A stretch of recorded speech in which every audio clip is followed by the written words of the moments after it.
liability, not an asset. Well, I mean, like, Google and, like, Amazon both sell the fact that I'm looking at their websites to other companies. Like, they make their money off of me looking at things, not because I'm not the customer, I'm the product. well, speaking of assets and products... Acquisitions Incorporated? Don't know if we're legally allowed to use that. Do you guys remember what happened last week? We saved the dwarfies. We did an all-nighter and we got back to the Lucent Edict. No, not the Lucent Edict. That's the other nautiloid. We pulled an all-nighter. What was the nautiloid called again? HMS Shagatsea. The Indescendant. Inascendant. That's a good name.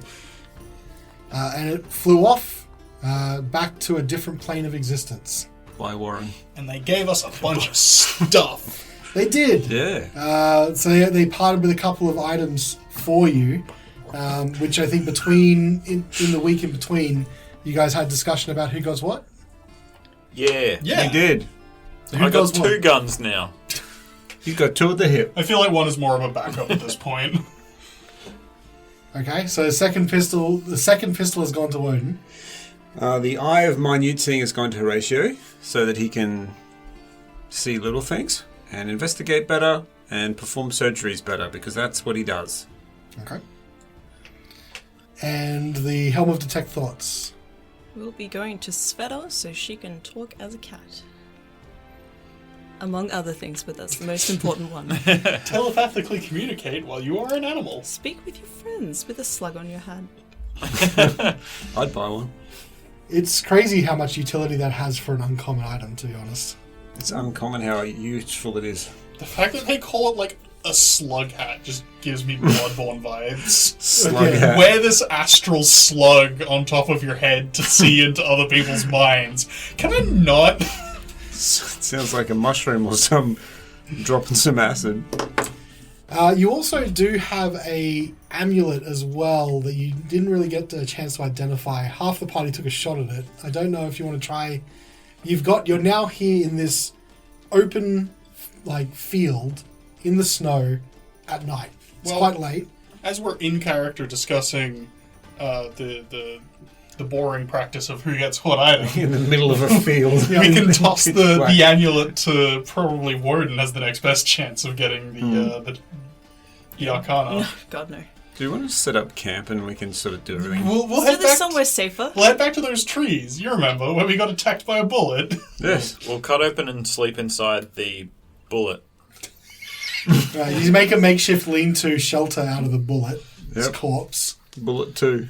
You head to the trees where you initially had entered this field, so you head across the other side, and you can make camp. I imagine the bullet's corpse would be pretty well preserved considering the cold. It would be quite cold through and through, yeah. I'd rather not. I've got bad memories. Wasn't pleasant. So you have camp started. Did you want to have a crack at the amulet? Yes. Roll me a Arcana check. Oh, I know exactly what this is. It's Bardic inspiration on this. looks like 24 carat gold or silver. I'm pretty sure. You colorblind? I rolled a 10. Do you want to take a crack, Sveta, just for... I'm not very good at metalwork, but I'll give it a Bardic crack. inspiration. Does that work on a knowledge check? It works on any ability check. Give it to Sveta. Why not? Here, have a D8. Add a D8 to your D8 thing. now? A D8, Wow. yeah. You got upgraded because we're level 5. 7. It's the cursed amulet. It could be anything. Maybe it's just an amulet. It's magic. I know it's magic. I don't know. Which- You asked for my opinion. There you go. We'll keep working on it. Okay. Just put it on. Well, I mean, Horatio did put it on, but I don't know how to... Without giving away exactly what it is, I don't know how to tell him what the effects are. So... I'll put it on again. There's only one way to be sure, and that's through scientific experimentation. How about this? I also allowed an investigation check. If anyone wants to do an investigation check while He's wearing it Check me out. Oh, with bardic inspiration, I'm use sure. the Eyes of Minute Seeing for it as well. Actually, yeah, that's not a bad idea. Like Yeah, gem okay. things. I Try can- this I can- eyeball thingy. See the magic at a molecular level. I So can. does that give you advantage on the check, or I think it does. Is that the description? You probably add it to your you should add it to Yes. Maybe. Shall. It will give you advantage on intelligence investigation checks that rely on sight while searching an area or studying a subject within that range. All right, I'm going to study the amulet with my new little eyeball. Yep. That doesn't count. Using Oh, your well, special both twos. eyes. Lucky one came out. Two's coming out everywhere. Roll a D8 for your bardic. Thanks. Thanks for that pity strum. Oh, it's an 8, isn't it? Yeah, it's an 8 now. Because right now we're sitting at... was it Fifth. I got an 8 Oh, on 8 the die, plus. so 13 plus a D8. 17. Gee, that could dragged up. Okay. 17. That's enough. Oh, Jesus, we got it. We got there in the end. So this is probably going to be one for maybe even a roll-off. This is an amulet of health. Your constitution score is 19 while we wear this amulet. Wow. There's no effect on your constitution if it's already 19 or higher. Holy shit. This is a primo item. Yeah, this is a really good one. Wodun, I feel ripped. I'm just going to go like that. Oh my god, Horacio. It's Do the other one. It's Do no- the other arm. it's Oh no my thing. god. They're It's just both no like thing. that. Am I ripped? Well, that's... Yeah. Strength. jerked. Maybe more shredded. I'm sure. Yeah. Well, he was a bit of a twig. He's a lanky bastard. No, you got not like big muscles. But you got that like corded, dense kind of look. That's why I Got, said like, shredded. Sinewy. Yeah, shredded instead of Shredded, yeah. Yeah. This is literally an item that can be useful for any one of you guys. Yeah. So Feel remarkably vital. We could all use it when needing to be vital. I'll take it off for now. And well, you guys could roll off on it. You guys could. Would the con apply to your animal forms? I was gonna reject it. Oh. Yep. Wow. Okay. It's much better suited to you, Horacio. I think we could all benefit. I'm not really a frontline fighter myself. She's saying you're really skinny. Oh, Wasn't saying that. Oh, sorry. I misunderstood. it's the morning lord's diet. No, wait. Who's my god? Kalembo. It's the Kalemvor diet. You That got special K you eat every to. morning. You're only allowed to eat at dawn and dusk because that's when the judgment happens. That's a thing now, Callan. Just write that down. All right. Judgment at dawn. Got it. Special cereal. Special, yeah. Special cereal. I do not want my body to look like that, so I will not wear that at all. Fair enough. I'll just hold on to it for now. Okay. Well, otherwise you're at camp. It's late at night. You guys setting watch and then going in the morning. Yeah, watchies. Yep. I'll take first, and I'll stand there like flexing my leg and looking at it. Yeah, it's Alright. definitely a little more ripped.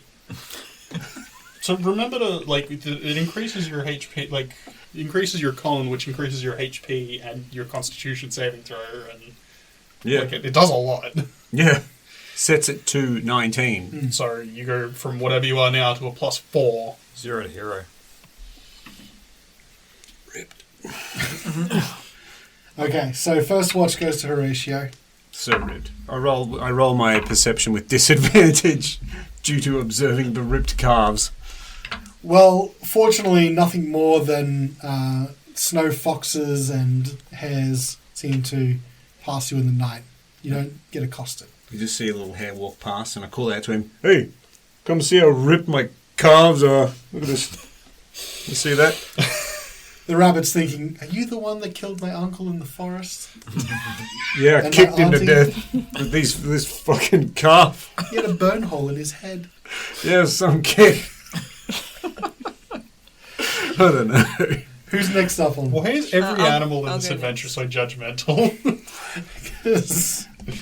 I blame Skeen. Yeah, he's turned the forest sassy. Svieta has next watch. Yep.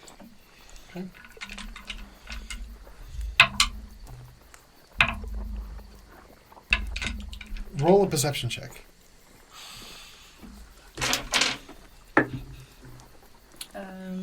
Perception?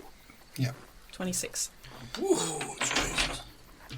During your watch, you looking out from where you are in the tree line, you can see across the clearing, and on the opposite side, there's another set of trees that goes into the forest down there towards the river. And just around midway through your watch, you can see a fog cloud start to develop on those trees in the south. But they don't seem to come towards, like, over the clearing at this stage. Is it getting closer? It has been growing for the last, say, 10 minutes, and it's now reached the other edge of the... I won't wake anyone yet, but if it does get twice as big or any closer, I'll wake someone. All right. Fortunately, the fog begins to dissipate, and you're left with fairly clear skies again at the end of your watch. Okay. Who's next? I'll go last. Okay. So Wodun's awakened for his final watch. You now have, you've got your campsite, you've got a low burning fire in front of you, and let's see what happens. You get a bottle of whiskey and see what happens. Is there anything you want to be doing at this stage? Yeah. Well, as the sun's coming up, I'll go back to my fitness routine. Okay. I'll strip down to my jocks next to the fire, and I'll be doing my. He's gonna be looking towards more of a Tai Chi sort of flavor, I think. This time is the like slow pushing and pulling of energy. He's now that he's feeling a bit stronger these days, and he wants to sort of start focusing on his magic. So he's trying to like kind of channel and get a bit more connected to his arcane abilities. And so you're doing this, and towards the end of your watch, you finish up on your Tai Chi training. And you're standing there with a little bit of a light sheen of sweat covering your body, as is tradition. So hot. And what you're looking at now is, like, as you sort of start to rub down and towel off a bit, you'll end up, your eyes cast over to the small fire that you've got going, which has now just been reduced to mostly embers. And you're staring at it, and through Wodun's eyes, we're staring at it as well. As we pull in close, we can see those dying embers start to become brighter again. Brighter and brighter until we see a full fire once again. And we pull back and we see some flames dancing in the hearth. No longer are we with Wodun and the party. It looks like you're in a dark room with an ornate central fireplace. This room is stately, fitting for a noble. And we can see in the shadows some expensive trinkets, trophies, and treasures that are displayed around 2 red velvet high-backed chairs facing the fire. Rain is beating down hard on a full-story window looking out into the night. One of the seats is empty, but in the other sits a man who's turning to his middle ages. If his hair wasn't swept and coiffed chestnut brown, we might have assumed that this was Wodun, if trending a little bit more into his older years. However, this man is not the smiling, boisterous Wodun that we know, and he has a permanent, disappointing scowl etched into the wrinkles around his mouth. His eyes are dark with heavy bags and crow's feet. He sits with hands arched in front of him, leaning back and staring at the flame, hungrily licking the logs. In between the 2 chairs is a small table, on which, delicately laid, is a silk handkerchief. And on top of that is a tiny silver anvil and hammer gleaming in the dim light. The man takes a moment to look at the trinket before the sound of running feet can be heard, and 2 young children come racing into the room. An older and younger brother about the ages of 6 and 10. They have bright, smiling faces and jet black hair. As they run in, the older of the two seems to hesitate and reaches out for the younger brother. The man's scowl turns into a snarl, and as he's about to yell something, the younger brother trips and knocks into the table, sending it teetering. In surprise, the young boy reaches out to stop the small trinket from toppling over. However, striking as quick as a snake, the man grabs the young boy's arm hard and uses his elbow to stop the table's fall. Now the man leans forward and his voice almost a hiss as he addresses his youngest son. "What have I told you about this frivolous waste of time?" The young boy yelps in pain as the man's vice grip tightens. "If I had known you'd have so much energy, I'd have left you outside training!" The young boy starts to whimper out a sorry, but the grip is tightened even further. His arm starts to go white around where the hand has him. "It's tragic to me that listening and concentration is not a virtue you possess. Maybe I've been too gentle on you." "Father, stop! You're hurting him!" At the response from the older son, the man's head snaps around and stares daggers. His grip has not loosened though, and the younger boy begins to cry. "Don't you dare talk to me like that! Not here, not ever! Both of you, useless trash, needs to learn how to earn their keep in this house!" "Please, stop! He's too little!" "Silence! He must learn, or perhaps you'd like to take on his punishment. Should I break your arm again?" The older boy stays still, and with a tear welling in his eyes, he starts to offer his hand forward. But before the man can take it, we hear some footsteps running down a long hall, and a voice calls out, "Haldun! Wodun! What's going on?" And just as the steps reach the room, the man lets go of the young boy's arm. The older brother steps forward to catch his collapsing brother. A lady then enters. She's tall, pale-skinned, with long raven black hair and emerald green eyes that seem to sparkle even in the dim light. Wearing a white and blue simple but elegant dress. She sees her sons and looks at the man. "What happened?" But without even addressing her question, the man responds, "Get them out of my sight. Their pointless running around is distracting." The woman gives the man a severe look, but then gently reaches down and picks up the youngest son, still sobbing. She offers her hand to the older one, and with a final glance she leaves them. Partway down the hall she begins to sing to her children, a soft and gentle melody which drifts through the household, and eventually with a click shut of a door, it's silenced. The man sits for a moment, the sound dying away, and then, with a dissatisfied grunt, he takes the tiny hammer and carefully strikes the tiny anvil 3 times. On the final strike, the small tink sound rings out like a bell. He puts the hammer down on the silk.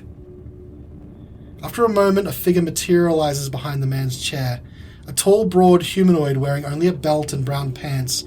Bald head nearly scrapes the ceiling, and a long beard with fiery eyes. MacLeod approaches. "Why have you summoned me?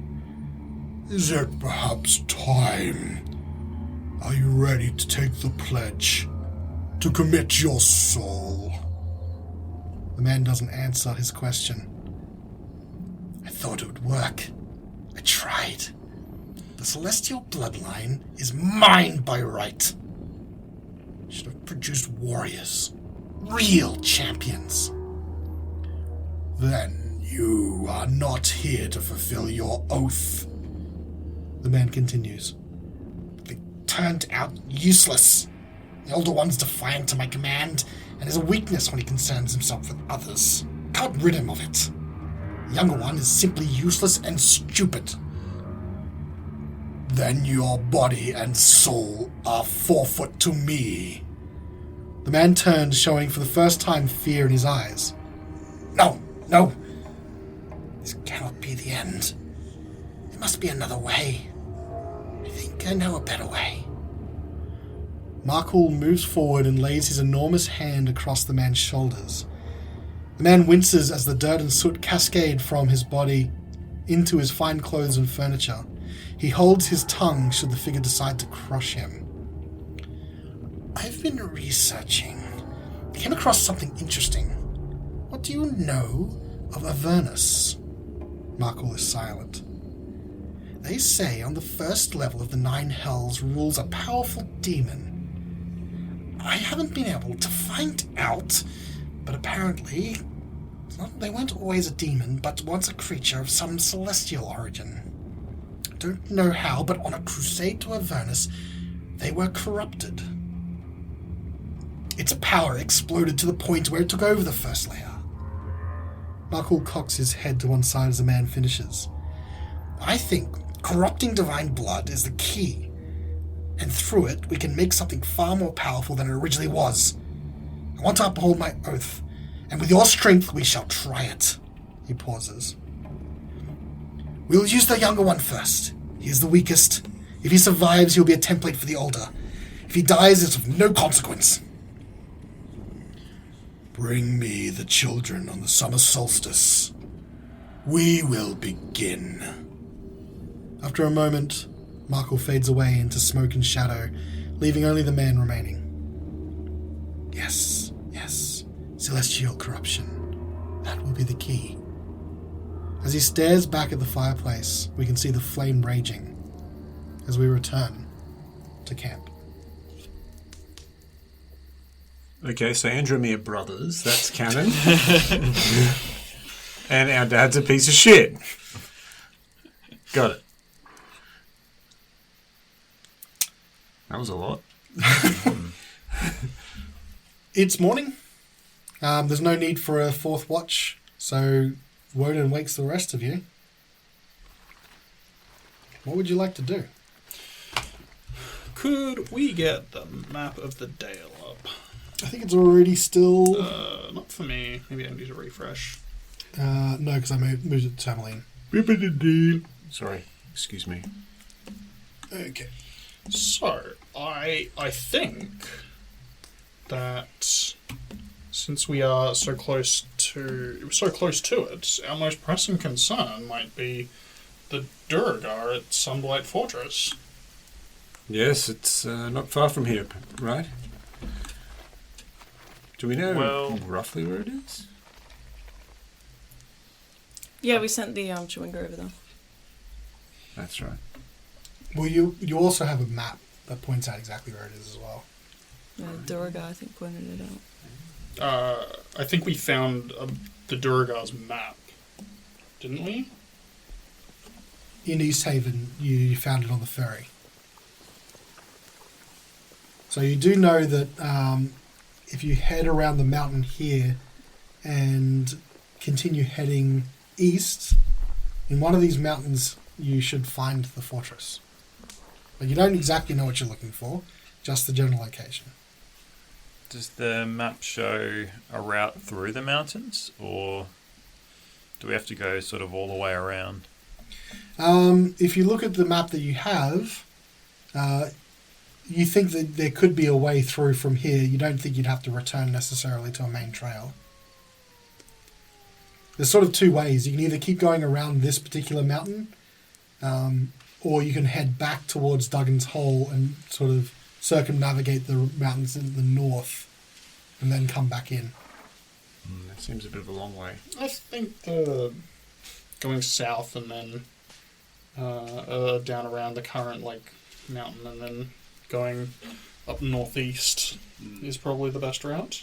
Follow the river around a little bit. Yeah. What exactly are we hoping to achieve at the fortress again? The both sets of Duragar that we encountered seems to That's right. threaten us. Their dad was there or something? Yeah, they indicated that the leader of them is there. Located there. They also had the Chardalyn. Right. Sorry. I've been meaning to bring this up since we were at the cabin, but the sun's still shining. It's still rising and setting, but it only occurred to me while we were at the cabin in the north that it's just the weather. It's just clouds. There's no magic that's preventing the sun from rising and setting. It could just be that something is controlling the weather in the Dale and preventing the sun from shining. You mean in terms of the so-called perpetual darkness? Yeah, because when we used the summer star, just clouds parted. The sun didn't magically rise. It affected the weather, yeah. It affected the weather. That's a good point. So it could be that whatever is causing this isn't like even necessarily like a curse from some goddess. It could be someone has engineered some sort of weather machine. That sounds a bit absurd, but... Well, does it? We actually have a weather machine in our possession. I don't know if it still works. It doesn't, like, glow like it used to, but yeah, if it's feasible for, like, one man in a cabin to make something that can control the weather, it's certainly seems feasible for someone to, be controlling it in the Dale. Absolutely. And do you think perhaps we could learn something about this at the Sunblight Fortress? Or do you think that's where it could be? Do you think that's what the Duragar's plans are? The name is kind of like... The name of the fortress is kind of what made me return to that initial line of thinking. Rather foreboding. It's the Sunblight Fortress. Yeah. Perhaps the architects of the people who don't like the sun are seated there. Duragar also, in general, don't appreciate bright light. Let's go crack some skulls. Yeah, well, at the very least have a look. I guess that too. And even if this is just a hunch that ends up being wrong, they at the very least might know something about what's going on. Assuming we don't accidentally kill them all again. Sorry, I mean me. Assuming I don't accidentally kill them all again. I really do have a bad habit of being a bit too precise with my strikes on these Duragar. You have rage blackouts. It's unhealthy. Alright, you've had your special cereal. Is it time to head off? Yes. Svieta, anything? No, we can go to the fortress. Okay. Alright. Zardarok. Even his... Duragar's dad I've got here, the leader Zardarok, and it means, well, he's regarded as sun's bane. And he hides out in sunblight. Yeah, that seems suspect. So how are you approaching the marking on your map? South to the river, follow the river a bit more, head north, and then east. We do have a history of successful tactical advances on large structures. So from where you are, you begin to head south into the... there's a small forest that's there before the main river. But you know that if you head to the river and then follow it southeast, it'll take you around the mountain here, the edge of this mountain that backs up onto this clearing. You begin to travel, and as you're heading this way, you can feel that even though you're keeping mostly to the valleys of where you are, the elevation is going up and up steadily. You're getting higher and higher into the mountains. Eventually you come to the point where you may have to start climbing. As in, you're just going to have to start heading up into the mountains themselves rather than keeping to the valley. Scrambler. So, what I need to do at this point is there needs to be some survival checks from the person who's leading the expedition. This will determine if you're able to make progress through the mountains, whether you get blocked or hindered, or some other event happens. So who would like to do a survival check? I think generally Sveta's been the driver. She's the survivor. She's the survivor. Okay. She's going to make it. So roll me a survival check. You're basically using this to try and make your way through the mountains as you start climbing.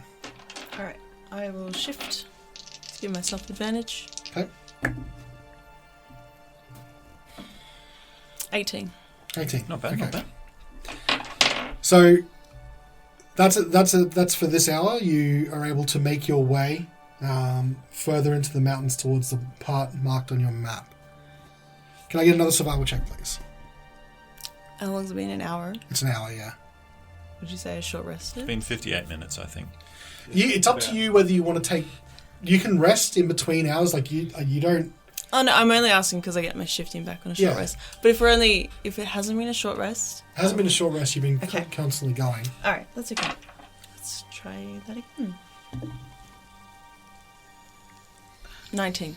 19, also She's sufficient. on fire.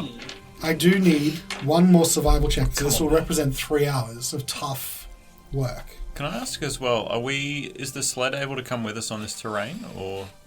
It is for the first part. This last hour is very difficult with the sled. You're sort of making your way across passes and ridges to where you're going. Right. One more survival check? Bring us home, Svieta. Can I help her? Yes, you can if you'd like. Assistance.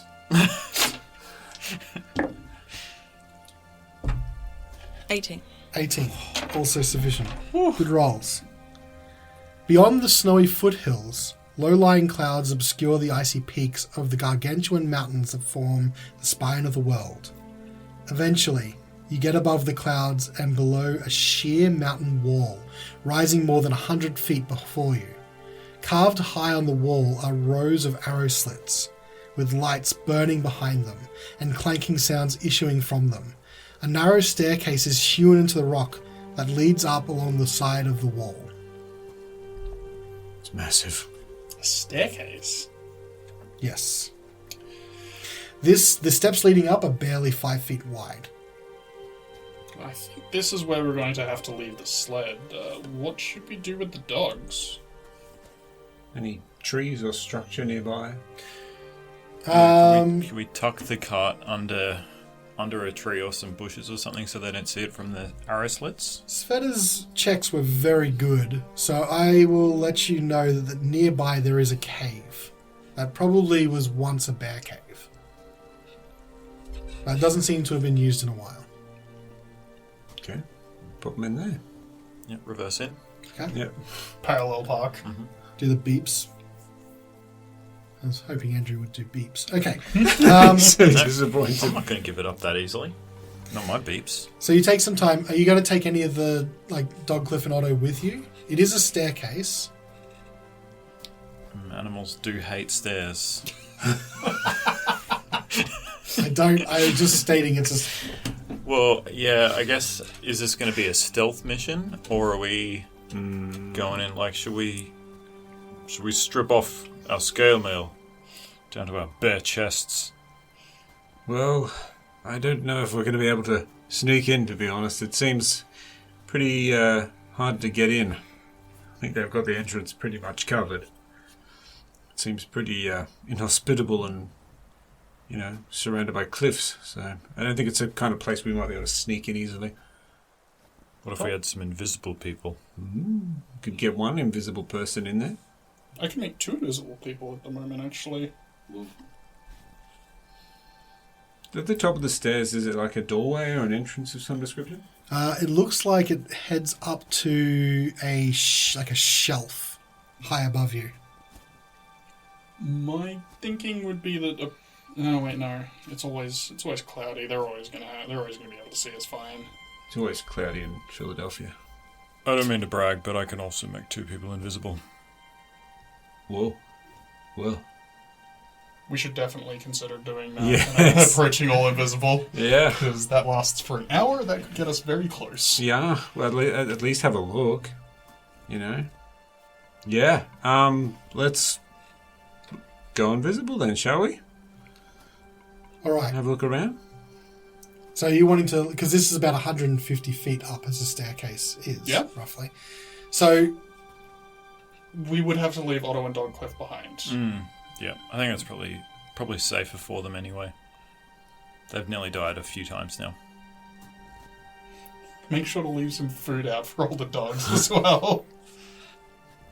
And the Otto. Okay. So you've left Otto and Dogcliff in the cave with the other dogs and the sled. You head back to the staircase where you were, and I'm assuming you were going to try and cast invisibility beforehand. Yeah. Before you do, From high above comes a loud grinding noise as large sheets of ice break off from the fortress walls and tumble down the mountainside. Suddenly, great doors of ice previously hidden under snow stand open, more than 300 feet above you. And from between them flies a huge dragon made Whoa, of dark shit. ice. Its Whoa. eyes glow with a bright golden light as it lets out a terrible roar, hurls itself into the air and glides away from the fortress. It then turns and heads north towards the 10 towns. Oh no. You now have a dragon heading towards the 10 towns and a fortress in front of you. What do you do? I heard Baldur's Gate's really nice at this time of the year. I wouldn't know. Well, I mean, let's look at the facts. That dragon will be on the 10 towns in minutes. Can we stop it? That's a very good point. Are the gates still open? Yes. But it's like right at the top, 300 feet above you is where that was. It'll take us a long time to get back to the 10 towns from where we are. I don't know if we can realistically intercept it if it's moving as the crow flies. So it's 300 feet up. That's where that door was, but the shelf where you were trying to climb to on the staircase would be about 150 feet up. How far is the dragon from where we are? It's just started, so it's, let's say 250 feet away. So it exited a doorway that's higher up in the fortress. Correct. Okay. Are there any stairs or access points to that door? You can't see that from here. How long can we see the dragon? It is, mechanically, a huge creature. Huge. How far away did you say it was? 250 feet. Alright. One of the Durgan So mentioned excited for a second there. I was like, One of the so it's got us Durgan- covered again. mentioned a dragon, didn't they? Yeah. There's a dragon made of Chardalyn. Apparently. Huge is 15 feet by 15 feet in terms of game mechanics. Okay, so it's not like the biggest dragon. Yeah, it's one size category below the largest size, but yes. Still. Could I try and use the little eye to try and see if it's got like a wide angle lens? Try and get a bit of a view on the dragon, maybe try and make out its composition. So those, that device is specifically for within 1 foot. Oh. But I would let you do just a standard perception check if you want. Yeah, I'll look really hard. Give me one of those as well. Yep. I'm good at this. Anyone who would like to do a perception check can. Ooh! 21. 25. Flip. Okay. Anyone else want to do that as well? Carnelian and Horacio, you're watching this dragon fly out of the fortress. And I think I described it as, let's see, huge dragon made of dark ice, right? Looking closer, you think you recognize that might not be ice. That actually might be something you're more familiar with. It looks like it could be Chardalyn. One of the Did mention that, yeah. one of the Duragar mentioned that his father will unleash his terror on the 10 towns and set out doom soars on dragon's wings. Oh, I wonder if that is the father Dad. who has just flown off. I think you may be right, and that is Dad. Dad, come back. Is there a way? Can we? So flat. Did we see anybody riding the dragon? Not that you could see. Perhaps to save the 10 towns, we need to draw the dragon back here. I don't think we have any luck. We'll have any luck catching it. No, well, But that's we only create right. a big enough distraction here. Yeah, I think we should get in there and quick. Yeah, we can make it turn. Hopefully, we can make it turn back around. Or maybe we can just kill the Durgar father, and maybe it'll just stop working. Maybe it has Dad sense, and if you hurt Dad, it comes back. Well, if that's the case, I would like to cast Thunderwave at 2nd level so I can hear it because it's within 300 feet. Whoa. Right. So nice. what are you doing? Are you trying to... I'd like clap my hands out Right. so like a sonic boom happens. So Okay. you can like hear it. But everyone else is there with me, so they'll... Okay. Alright. my freaking ears. It would be It's very loud. each creature within a 15 cube originating from you must make a con save, and you'll take 2d8 thunder damage. But the spell emits a thunderous boom audible out to 300 feet. Nice. Okay. So this cracking boom echoes off the mountains either side. And what you see is the dragon is still flying towards the 10 towns, but its head starts to like do this almost mechanical motion of like click, click, click as it starts to look behind you. And you see one of its giant fiery eyes fixes itself on you, Svieta. Yeah. Oh, it first level spell. I don't want to expend anything more than that. That's okay. It seems to acknowledge that you are there, but it is still heading towards the 10 towns. Additionally, roll a nature check for me. Is everyone else going to roll a con save? Because I will damage them. Oh, Well, no. if everyone's right by, I thought then it was yeah. a cone that you were like. It's a cube from me. All good. No, I'm doesn't that ripped. mean the cube comes out from you rather than like it's because it's not a cube centered on you. It's a cube that pushes out from you. Each creature within a 15-foot cube originating from you. Oh, I can choose it then, I guess. Originating from you. Yeah. Oh, area self 15-foot cube. So self is the origin point, and it's 15 feet from you, which means because What? No, it'd be. I just imagine me with a 15-foot cube. Yeah, Yeah. unless she steps away from everyone. Oh, But that's up to you. maybe in a panic I would. Alright, so you step forward, Yeah, And- like to the edge of the cliff, Yeah. and then do the clap. you do the clap. Roll me a nature check. So the dragon definitely did hear it. 15. 15. The way it moved its neck, you're not as familiar maybe with like dragon anatomy compared to maybe other natural beasts, but it wasn't smooth. It's almost like what it wasn't a natural thing. It's not coming back, and it's not natural. I think our only chance is to get in there and quick. I think the boss has come to us. all right. Well, shall we invisible up and hurry in? Yeah. Cloak up. How far can you guys? You guys got 30 feet, so double movement. So in a couple rounds you could. Well, I mean, that would be a really hard climb. Invisibility lasts for an hour. I know. I'm just trying to think of what it is. I can doggy about 20 feet.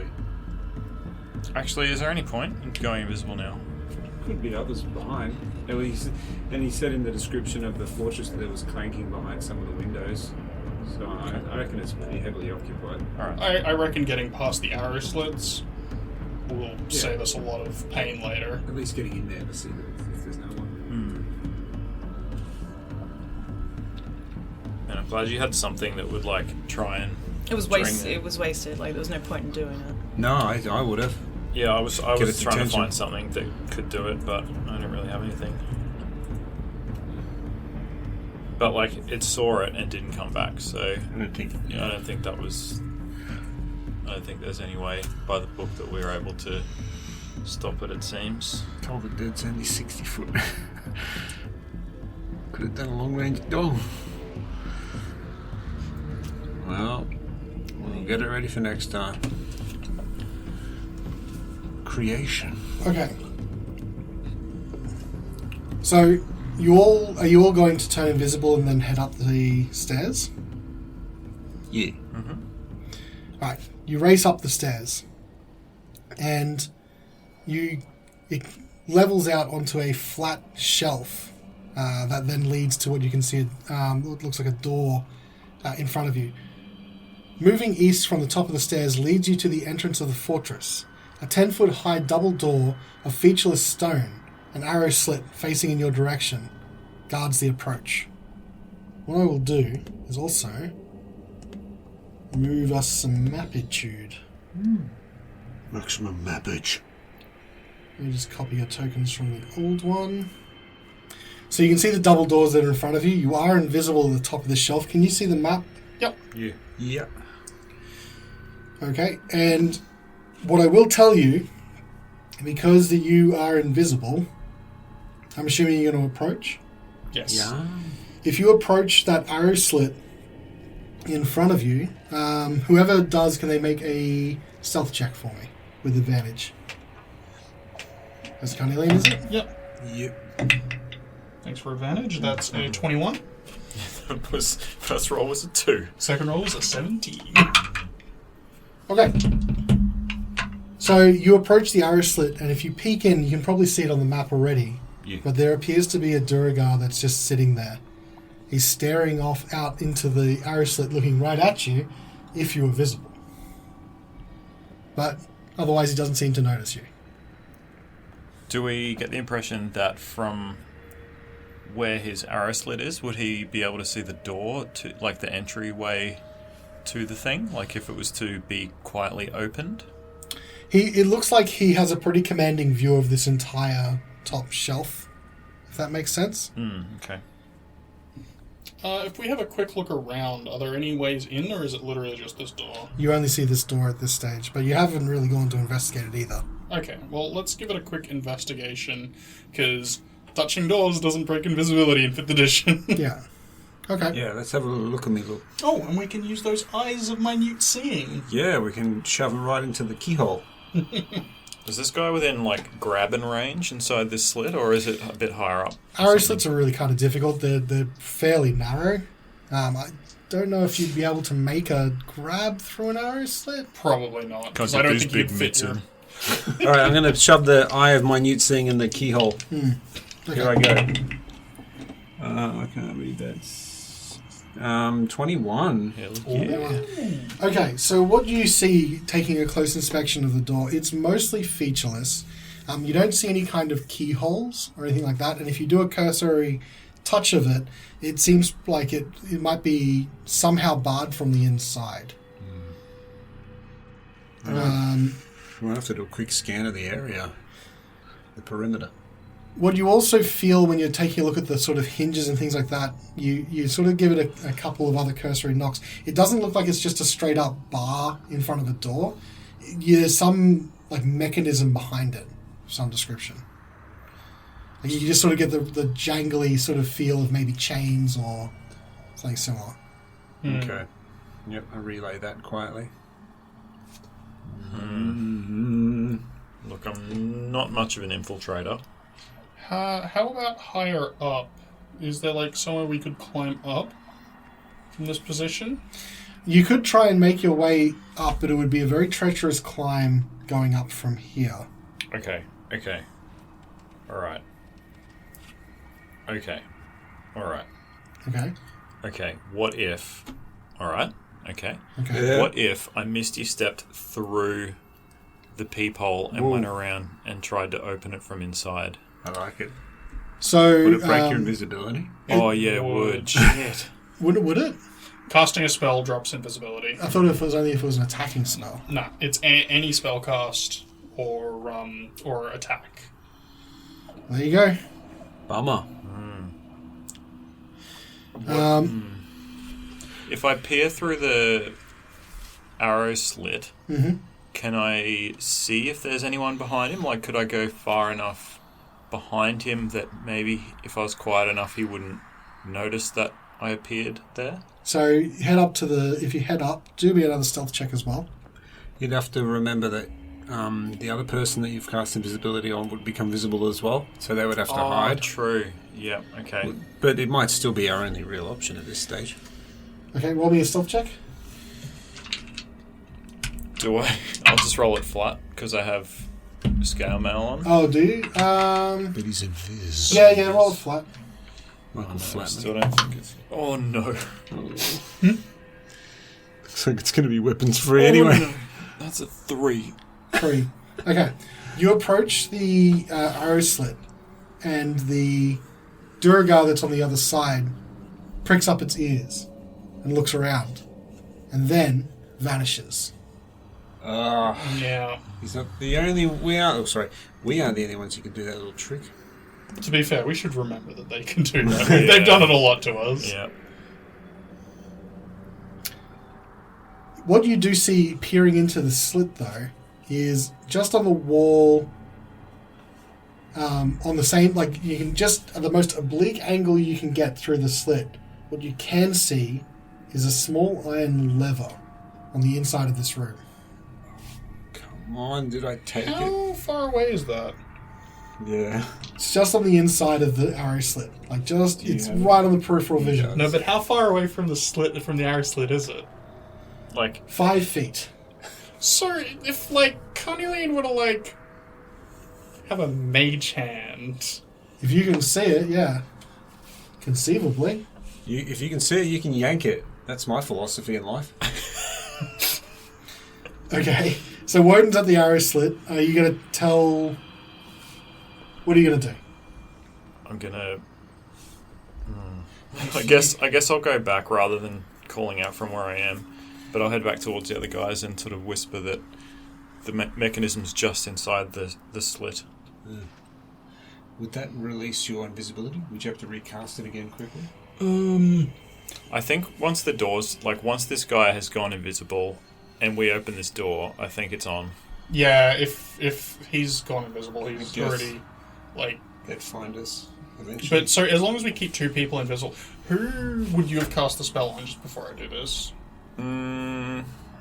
I'll just roll for it.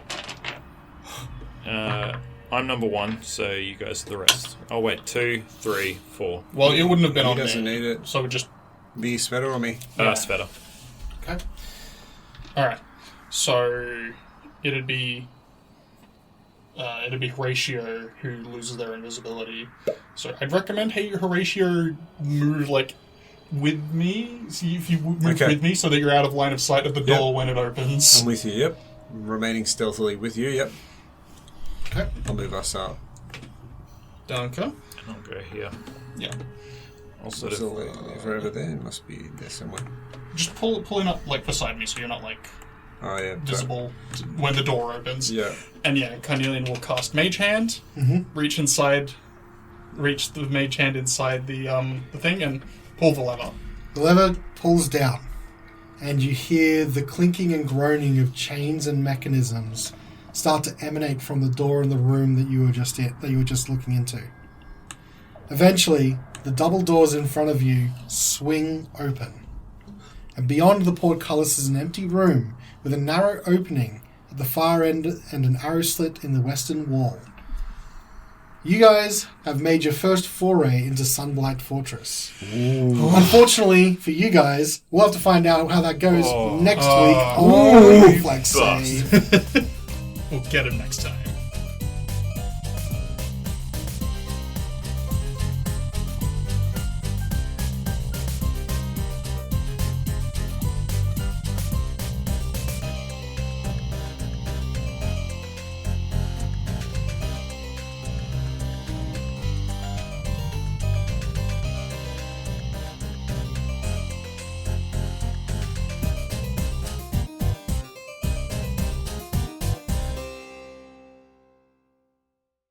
Or if we suggestioned him with a laser pistol.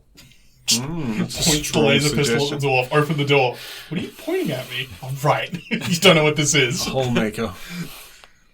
You just, like, shoot the guy next to him, and he's like, now open the door. That's my suggestion gun.